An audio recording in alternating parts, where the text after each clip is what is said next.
إن الحمد لله نستعينه ونستغفره ونتوكل عليه ونعوذ به من شرور أنفسنا ومن سيئات أعمالنا من يهده الله فلا مضل له ومن يضلله فلا هادي له أشهد أن لا إله إلا الله وحده لا شريك له وأشهد أن محمدا عبده ورسوله اللهم صل على سيدنا محمد وعلى آل سيدنا محمد وعلى أصحاب سيدنا محمد والتابعين أجمعين أما بعد. Hadirin yang dimuliakan Allah Subhanahu wa taala.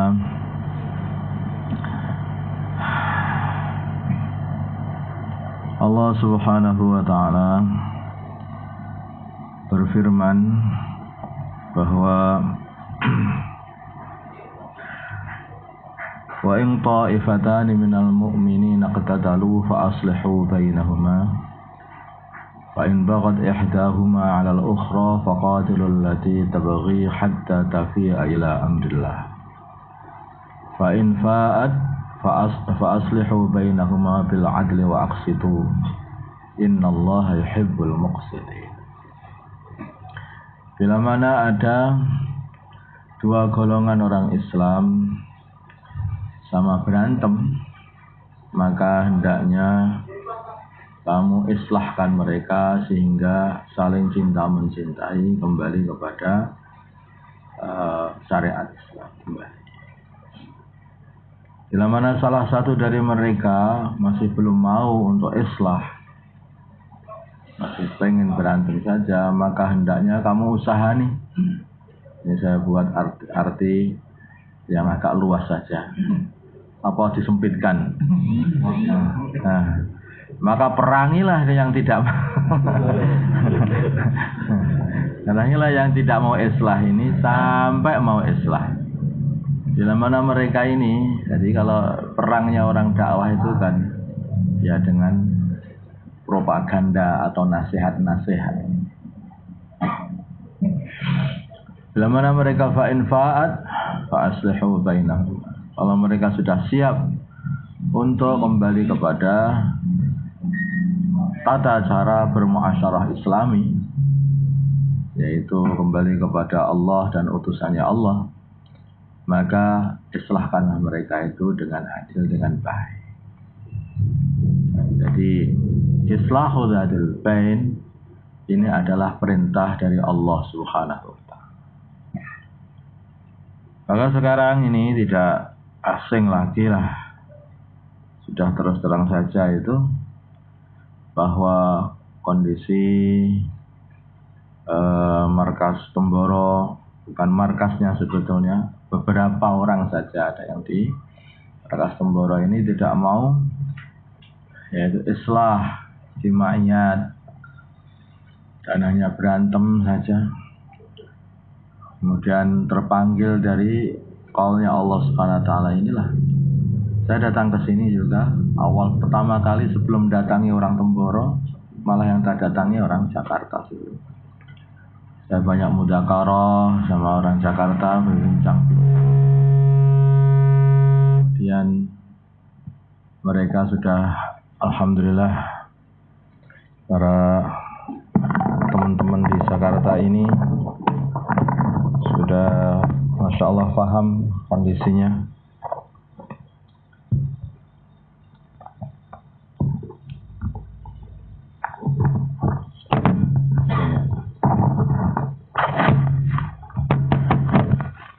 Sehingga alhamdulillah teman-teman di Jakarta ini malah lebih mudah saya itu bicara dengan mereka. Dan akhirnya mereka itu sangat-sangat mencintai orang-orang Temboro.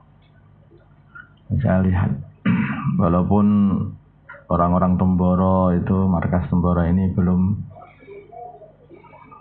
sepenuhnya ya bisa paham mengenai urusan istimewa ini, tapi setengah dari pekerjaan islahu dzil bain ini saya sudah bisa, yaitu teman-teman yang ada di Jakarta sudah betul-betul islah, betul-betul islah. Saya lihat di Jakarta, saya nggak tahu kalau di markas lain, tapi yang di Jakarta ini benar-benar islah. Sudah bagus sekali para suro, Masya Allah. Fikir juga Temboro, bagaimana majunya Temboro, bagaimana Temboro ini bisa tambah membaik, bagaimana banyak fikir-fikir yang bagus-bagus untuk ahlu Temboro dari para suro-suro kita ini. Jazakumullah khair. Semoga Allah SWT balas mereka, kebaikan mereka semuanya. Nah, kemarin itu ternyata ya memang sudah jauh sekali ya kondisi itu. Markas Temboro ini banyak terpuruk ketidakistimewaannya itu. Kemudian Pak Bet, yaitu Pak Bet, adik saya Pak Bet itu bilang sama saya supaya markas itu saya kendalikan kembali. Kemudian beliau serahkan semua kepengurusannya markas itu. Ya ternyata Masya Allah beratnya itu luar biasa. Saya targhib habis-habisan supaya orang itu jangan suudzon dengan orang Islam yang baik, yang husnudzon, semua orang-orang baik. Saya nggak tahu apakah karena saya ini kurang makbul ya di Temboro itu, sebetulnya, atau saking kuatnya permasalahan yang ada di sana, atau mungkin ya Allah pengen memberi pahala yang lebih banyak lah ini. Tapi pahala itu di sini itu kok susah rasanya. Karena pahala itu susah. Maka saya juga minta kepada sampean-sampean semuanya yang kamu itu tinggal juga di Jakarta sini untuk membantu berdoa ya, supaya teman-teman yang ada di Jakarta ini juga di Temboro itu segera mau islah, mau baikan dengan saudara-saudara Islamnya yang lain, terutama dengan markas Surabaya, markas Jakarta. Kalau saya ingatkan, apakah orang-orang Surabaya, orang Jakarta itu pernah berdagang dengan kamu kemudian nipu kamu? Ya enggak ada. Apakah pernah hutang sama kamu kemudian enggak bayar hutangnya? Juga enggak. Lalu kenapa kamu marah sama mereka? Bingung. Sebetulnya enggak ada masalah sama sekali. Bahkan satu semut pun mungkin enggak ada masalah. Tetapi ya setan. Hanya setan. Alhamdulillah kemarin itu sampai, kalau saya mau Kargozari saja, saya bukan bayan. Tapi dalam Kargozari ini kenapa kok nggak bayan, kok hanya Kargozari saja? Dalam Al-Quran itu kebanyakan Kargozari ya, serit. Oh ya, jadi itu kondisi seperti itu.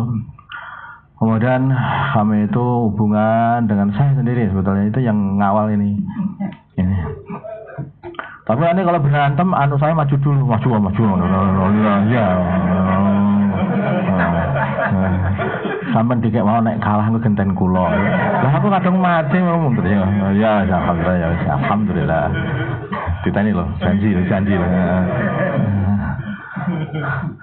Nah, jadi alhamdulillah, masya Allah, saya dapat satu orang ini, ponakan yang lain belum mau membantu. Kemudian pergi bolak-balik itu menghadiri musda Jawa Timur. Saya sudah memasukkan diri kepada bagian daripada orang Jawa Timur yang memikirkan seluruh Jawa Timur juga. Datang ke musda Malang 2 kali, datang ke musda Banyuwangi gitu juga. Kemudian mereka itu orang Surabaya ini pengen sekali kalau musdanya itu di Temboro. Awal-awal masih selalu ditolak. Kemudian begitu terakhir Pak Bel sudah mau menyerahkan urusan markas ke aku, sama Pak Bel juga diterima, silahkan musda sini. Nah, kemudian diserahkan ke saya, dan saya buat musda. Mau namanya buat musda itu di markas Temboro itu ada, Masya Allah, oknum yang berkeliling di mahalah itu, di halakoh, di zun menghasilkan jangan sampai ikut musda. Coba habis-habisan la haula wala quwata illa billah begini. Jadi sangat-sangat tidak terpimpin gitu. Itu liar betul itu. betul-betul liar. Lah orang-orang khalaqah kan bingung. Jadi orang-orang khalaqah bingung. Jadi ketika musyawarah, saya sudah kasih tahu takazah-takazahnya, tapi mereka akan bergerak dengan diam-diam di belakang terus begitu itu. Sampai ada satu khalaqah itu, bagian khalaqah Kediri. Itu tengah saya waktu ada pengajian di Tulungagung. Waktu itu pengajian di tempatnya Kiai Robert, yaitu Kiai Torekoh Naqsyabandi juga, yang satu guru dengan kita juga dari Temborong. Itu saya ngaji di sana, itu didatangi sama ahbab yang dari Kediri. Katanya, ini kan yang berita ditekani Pak Fulan, saya nggak tunjukkan namanya, nanti ngerasani orang. Nah, Pak Fulan itu datang ke tempat kami, ke Khalaqah. Katanya sampean ngelarang datang untuk ke musda nanti. Innalillahi wa inna ilaihi raji'un. Alhamdulillah. Astagfirullah. Nggak ada Pak, saya nggak ngelarang. Justru saya sarankan untuk semuanya nanti datang untuk musda. Jadi sudah dengan segala nama sopo, namanya Pak Atta, namanya Pak Bet, namanya mungkin kalau berani namanya Kanjeng Nabi, nama Gusti Allah, atau nama Raja Firman ya gak ngerti ya gak ada. Terus Masya Allah. Akhirnya saya tapi hanya bisa yang doa. Semua hati manusia itu yang megang ya hanya Allah. Hanya doa. Ngomong dakwah ini gak kuleh gelut. Mau akan membuat islahu dadil bain untuk menyatukan umat dengan kekerasan, ya tidak terjadi satu. Ya kan?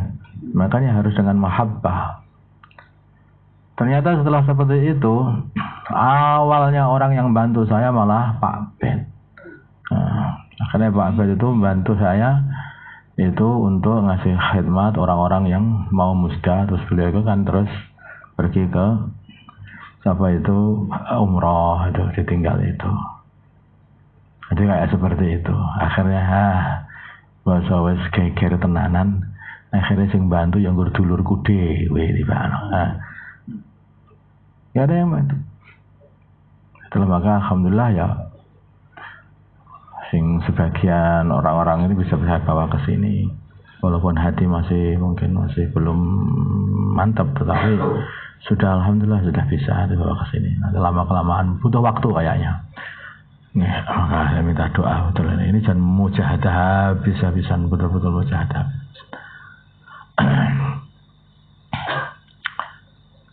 Itulah keadaan pengen gaya istima'iyah itu seperti itu. Innamal mu'minuna ikhwatun fa aslihu baina akhwaikum. Benar?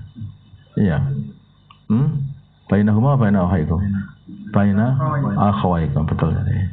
Innamal mu'minuna ikhwatun fa aslihu baina akhwaikum. Jadi islah. Dan jangan saling hina-menghina. La ya ayyuhalladzina amanu la yaskhur qaumun min qaumin asa ayyakunu khairan minhum wala nisa'un min nisa'in asa ayyakunna khairan minhun wala talmizu anfusakum. Jangan kamu merendahkan diri kamu sendiri. Artinya apa? Karena kita ini saudara. Kalau kita merendahkan saudara kita, menghina saudara kita, yaitu sama saja menghina diri kita sendiri. Maka wala talmizu anfusakum. Kenapa dikatakan seperti ini? Biar ada rasa. Maka kalau kita doa di ketika Fatihah, kita mengatakan ihdinas siratal mustaqim, ya Allah tunjukkanlah kami. Jadi kita dan saudara Islam kita ini adalah satu. Maka wala talmizu anfusakum wala tanabazu bil alqab. Jangan saling juluk menjuluki, jangan julukan-julukan yang jelek. Bi'sa'alismul fusuq ba'dal iman. Wa man lam yatub fa ulaika humuz zalimun. Ini harus ditobati. Jangan sampai kita ini kena pangkat, yaitu pangkat sebagai orang fasik. Dikarenakan saling caci mencaci satu sama lain. Insyaallah ya. Maka ini dijaga betul istima'iyah. Tidak ada nikmat ya, tidak ada nikmat yang diberikan oleh Allah Subhanahu wa taala. Ini melebihi kenikmatan kerukunan. Kalau kita membangun satu keluarga, kenikmatan dalam keluarga itu adalah kerukunan. Ya, keluarga duitnya banyak tapi setiap hari berantem. Sama keluarga gak duit blas tetapi setiap hari rukun. Mangan bareng, luwe bareng, mangan luwe bareng. Kalau keluarga duit apa berhenti lah berantem. Mana yang dipilih? Gak gelem milih. Kita seneng duit. Itu kalau orang sudah cinta harta itu begitu. Piye carane iki? Saya nggih pengen rukun tetapi nggih duwe-duwe. Hadirin yang Allah Subhanahu wa taala, tapi tentu saja kerukunan itu lebih didahulukan daripada urusan harta. Sekarang apa nikmat surga pertama kali yang diberikan oleh Allah? Kerukunan. Wa naza'na ma fi sudurihim min ghillin ikhwanan ala sururin mutaqabilin. Ya dah. Pertama kali masuk surga, dicopot semua dendam-dendam itu, dihilangkan sehingga ketemu saudaranya Islam, rukun. Jadi nikmat surga itu kerukunan. Kalau surga kok ada berantem, gak surga neh begini. Gak surga neh. Tapi kalau di neraka itu berantem terus. Berantem satu sama lain. Itu loh engkel-engkel orang neraka. Sama iblis juga berantem, sama teman-temannya berantem. Rabbana khailah.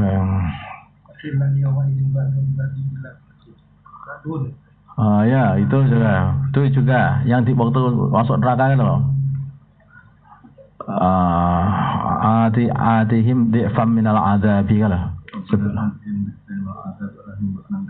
Sebelumnya itu kan sebetulnya bicara kepada orang yang mendakwahkan keburukan. Jadi di sana nanti akan berantem, tidak ada. Di samping mereka sudah mendapat siksa, mereka terus minta kepada Allah, ini yang ngajak, ya Allah, kok kasih yang banyak ini ngajak, hajar saja itu. Nanti terus berantem terus itu di sana.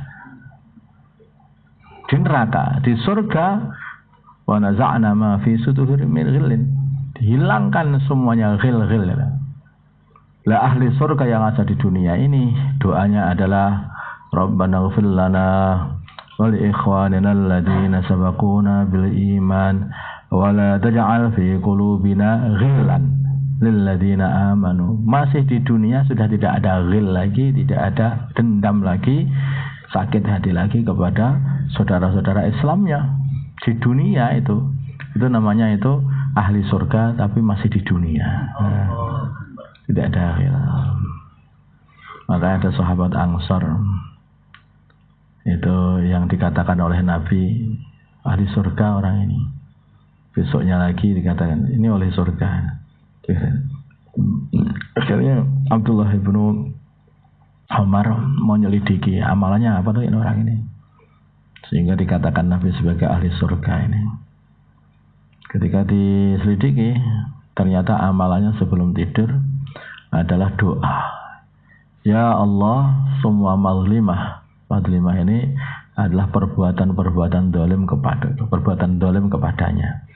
Semua mazlimah yang dibuat oleh saudara-saudara Islamku kepada aku, maka mulai ini sudah saya ikhlaskan. Yang aku tidak ingin menyusahkan saudara Islamku nanti, kalau nanti di akhirat gara-gara dia pernah berbuat mazlimah kepada aku. Nah, itu. Gara-gara inilah Nabi mengatakan ahli surga dia. 3 kali datang dikatakan 3 kali ahli surga. Sebetulnya ceritanya begini, sebentar lagi akan datang seorang dari ahli surga. Datang orang itu. Besoknya lagi Nabi mengatakan ketika duduk sama sahabat, sebentar lagi akan datang orang dari ahli surga. Oh itu lagi orangnya. Sampai 3 kali orang itu juga. Ternyata amalan itu tidak ada punya amalan istimewa.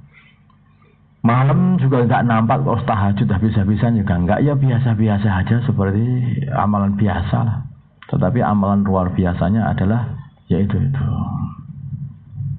Maka Nabi juga pernah berkata, tidakkah kalian bisa menirukan amal yang dibuat oleh Abu Damdam, yaitu dia ini kalau keluar dari rumah dia berdoa, ya Allah, sekarang tubuhku tak sodakohkan kepada orang-orang Islam. Siapa yang pengen ngerasani, pengen anjeleki, wis gak apa-apa, aku siap aja, aku pengen ikhlas karena sampai seperti itu. Jadi Masya Allah, urusan menjaga istimaiyat ini baginda Nabi itu benar-benar memperhatikan urusan ini. Maka ada orang yang mengatakan, dan perkataan ini keliru, ikhtilaf itu mesti akan ada dalam umat, makanya harus diwujudkan ikhtilaf itu. Ini keliru, bukan begitu maksudnya. Ikhtilaf itu akan terus ada, tetapi perintah kita ini adalah apa? Untuk islahu dzatil bain. Orang Islam dan orang kafir itu selalu ada, tapi kita diperintah untuk Islam. Satu kampung kok nggak ada Islamnya ya, kok nggak ada kafirnya. Udah aku tak salah satunya ben masuk Quran nanti. Memang begitu? Kan enggak lah Bang. Ya. Di Madinah itu ada munafiknya. Kampung kita kok belum ada munafiknya. Maka kita yang mau ngisi. Enggak begitu. Jadi ada Islam, ada kafir, milih Islam. Ada iman, ada kafir, milih Islam. Ada taat, ada maksiat, pilihlah yang taat. Ada apa itu ikhtilaf dan ada ikhtilaf, ada istimaiyat, pilihlah istimaiyat. Begitu loh. Jadi bukan berarti kita ini terus harus disuruh milih, bebas boleh mana-mana, enggak boleh. Di antara dosa yang paling besar dalam umat ini adalah membuat perpecahan. Perpecahan itu dosa besar habis-habisan ya.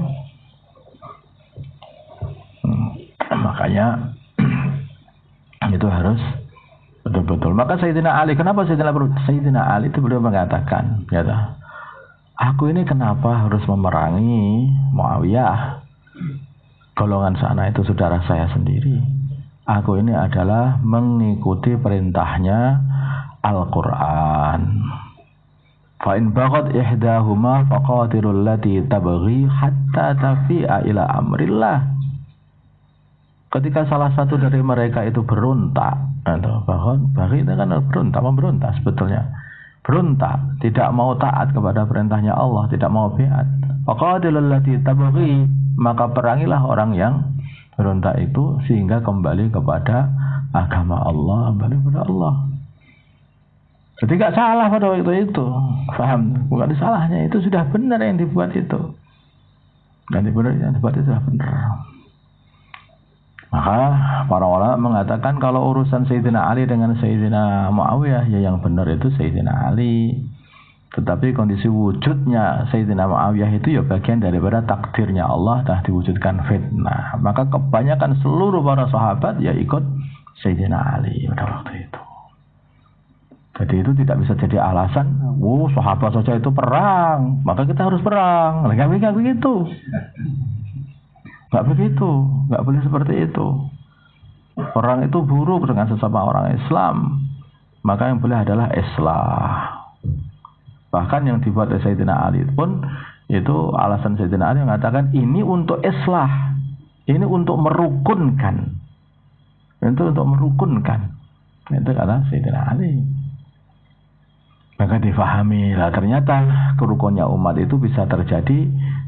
Ya apa yang dibuat oleh Sayyidina Ali, pengorbanan beliau, doa beliau itu juga akhirnya dikabulkan oleh Allah, tapi bukan pada zaman beliau, tapi zamannya putra beliau, yaitu zaman Sayyidina Hasan radhiyallahu taala anhu. Paham ya? Begitu Sayyidina Hasan tadi, itu sudah dihentikan Nabi masalahnya itu.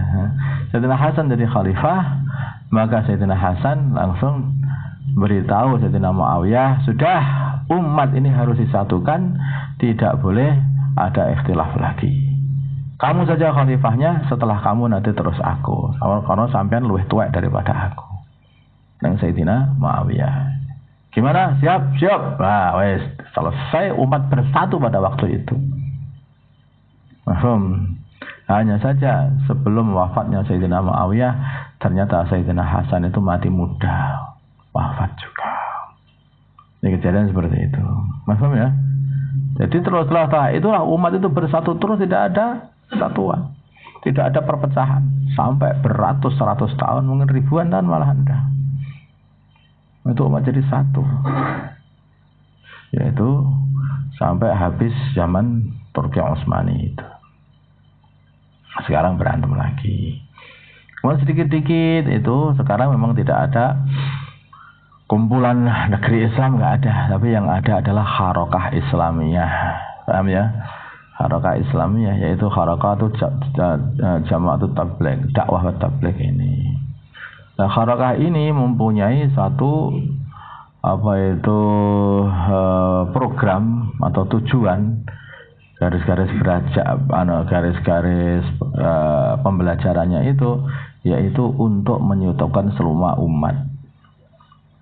Tujuannya apa? Yaitu mewujudkan ini saja 6 sifat: syahadat, sholat, ilmu ma'adzikir, terus ikramul muslimin, terus ikhlas dan dakwah. 6 perkara ini tidak ada diikhtilafi sedikit pun oleh seluruh umat dalam madhab apapun. Siapa yang khilaf dengan asyhadu alla ilaha illallah siapa yang khilaf kalau syahadat? Yang khilaf dengan la ilaha illallah Muhammadur Rasulullah itu adalah orang kafir. Kalau orang Islam di seluruh dunia di mana saja sama. Ya kan? Nah, siapa yang khilaf dengan sholat? Gak ada. Seluruh orang Islam dari ujung timur, ujung barat, semuanya sama.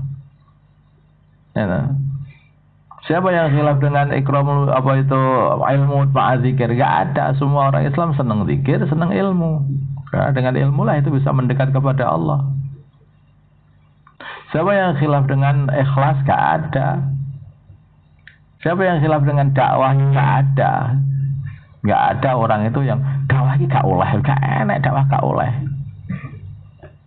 Sampai orang-orang yang dakwah gak, maksud dakwah gak oleh. Gak ada. Sing ngusir-ngusir itu pun juga mengatakan gak oleh. Oh gak setuju tapi gak ngomong gak oleh. Gak setujunya apa? Engkau mari masjidku berebut katanya. Ini perbedaan lain. Itu bukan mereka tidak menentang dakwahnya, enggak. Tapi mereka khawatir karena mereka itu masih merasa kalau orang dakwah mau ngerebut masjidnya. Itulah akhirnya mereka itu ngusir jamaah. Sebetulnya nggak ada itulah. Nggak ada itu. Atau disebabkan mereka itu tidak tahu. Makanya kalau jamaah tabligh ini betul-betul dikerjakan, maka mesti akan mendatangkan yaitu kerukunan. Islam ini dikerjakan maka mesti mendatangkan kerukunan. Kalau pengerjaannya kalau benar mesti mendatangkan kerukunan. Orang-orang Arab dulu itu berantem, begitu datang Islam langsung bersatu. Madinah dulu berantem, Aus dan Khazraj, datang Islam langsung bersatu. Sehingga sampai seluruh dunia, bahkan 2/3 dunia semuanya bersatu. Disatukan dengan kalimah la ilaha illallah Muhammadur Rasulullah. Itu seluruh dunia. Makanya kalau kita ini pengen tahu dakwah kita ini sudah benar apa belum, lah membuat perpecahan apa enggak. Jadi kalau membuat perpecahan, ya ini ada kesalahan di dalam cara mengerjakan tabligh atau dakwah. Apa misalnya ya? Karena aja harus dijaga. Ikramul muslimin. Sebetulnya kalau saya itu ya wong pondok sebetulnya, dan kamu tahu kan orang pondok itu juga suka ngamuk orang, juga marahi orang, kadang-kadang bahkan nempiling orang juga kan kadang-kadang. Ketika dikini kan ya hampir nempiling juga, tapi karena sifat yang nomor itu ada ikramul musliminnya itu loh. Jadi nggak jadi lah itu deh. Itu. Kok ya? Aduh, masya Allah. Jadi cara itu kendaraan itu ngegas, belakangnya itu muter, direm terus itu ya. Sudah nggak bisa bergerak karena ditahan dengan ikramul muslimin. Nggak sido lagi. Saya kira manteknya tidak ada ini. Ada sesek sidik soalnya ada gitu saja yang betul-betul ini satu tok. Ini semuanya ini hanya bisa diselesaikan dengan doa. Ini kalau urusan usaha kami sudah usaha bisa-bisan dari sini sana sini. Ini tinggal orang Temboro aja. Orang sini sudah clear. Ini tinggal orang Temboro ini yang perlu dikelirkan supaya mereka mau saling cinta mencintai bersama semua orang Islam, khususnya dengan para ahbab yaitu jamaah tabligh ini. Insyaallah ya. Al-Fatihah.